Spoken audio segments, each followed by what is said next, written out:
الرحمن الرحيم. السلام عليكم ورحمه الله. ازيكم يا بنات، عاملين ايه؟ يا رب تكونوا بخير يا رب.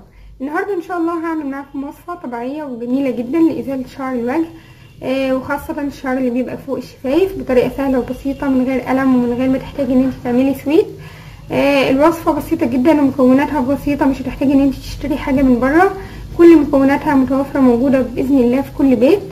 من مميزات الوصفه دي طبعا انها طبيعيه، وكمان بتزيل الشعر من غير قلم، وغير كده بتقلل من نمو الشعر. يعني هتستمر على الوصفه مرتين في الاسبوع، وباذن الله هتلاقي الشعر بدا يقل.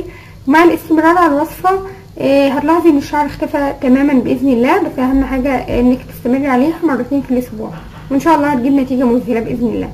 مكونات الوصفه دي زي ما قلت لكم بسيطه جدا وطبيعيه، مش هتحتاجي ان انت تشتري اي حاجه مكلفه من بره، كلها موجوده باذن الله في المطبخ. كل اللي هتحتاجيه هنا بياض بيضه ومعلقه كبيره نشا، مكونين 2 وبس، مش هتحتاجي اي حاجه تاني. هتجيبي بياض البيضه، هتضيفي عليه النشا،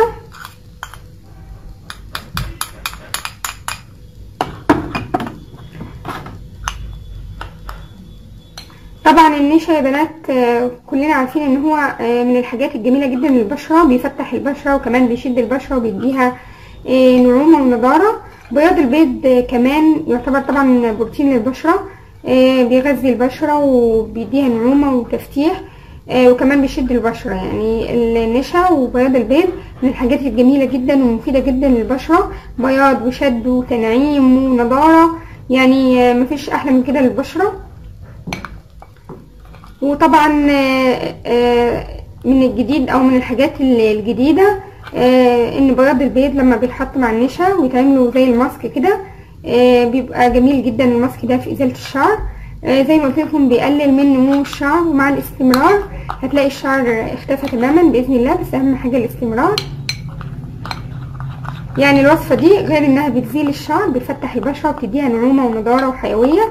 طبعا من اهم مميزات الوصفه دي يا بنات انها بتعالج مشكله بتواجه كتير من البنات، ان في بنات كتير بتظهر في منطقه فوق الشفايف بيبقى الشعر لونه مخضر كده، او اول ما يبدا ينبت بيبقى لونه مخضر كده. ان شاء الله الوصفه دي هتعالج المشكله دي تماما، مش هتبقى موجوده باذن الله المشكله دي، لان النشا وبياض البيض بيفتحوا البشره، فان شاء الله مش هيبقى فيه اي مشاكل في بشرتك. بكده تكون خلصت الوصفه. زي ما انتم شايفين تحاولي توازني بين بياض البيض وبين النشا، يعني ممكن بياض البيضه دي البيضه تكون حجمها كبير فتكون البياضه كبيره، فانت تحاولي توازني بين بياض البيض وبين النشا، بحيث ان الماسك يبقى سمكه كده، ما يبقاش طري جدا وما يبقاش كمان متماسك جدا. كده تكون خلصت الوصفه. بعد كده هتدهني الماسك ده على بشرتك، على وشك كله طبعا، او على منطقه فوق الشفايف بس. هتسيبيه حوالي نص ساعه لغايه ما ينشف خالص، وبعد كده مش هتغسلي وشك، لا هتفركي الماسك ده على بشرتك على عكس اتجاه نمو الشعر.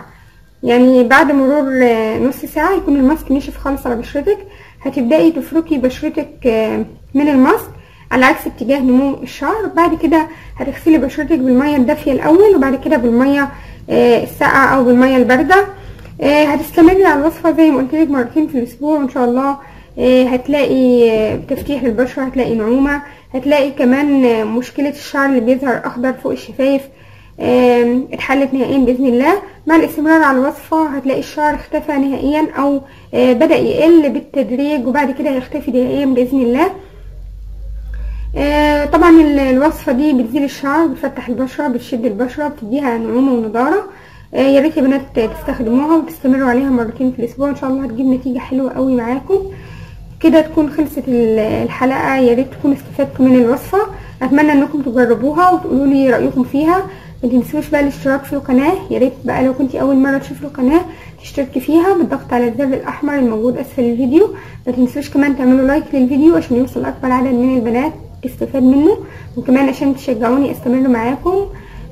ما تنسوش كمان لو في اي كومنت تكتبوا لي في التعليقات، سواء كان ايجابي او سلبي، اي حاجه انتوا عايزين نعملها لكم انا تحت امركم.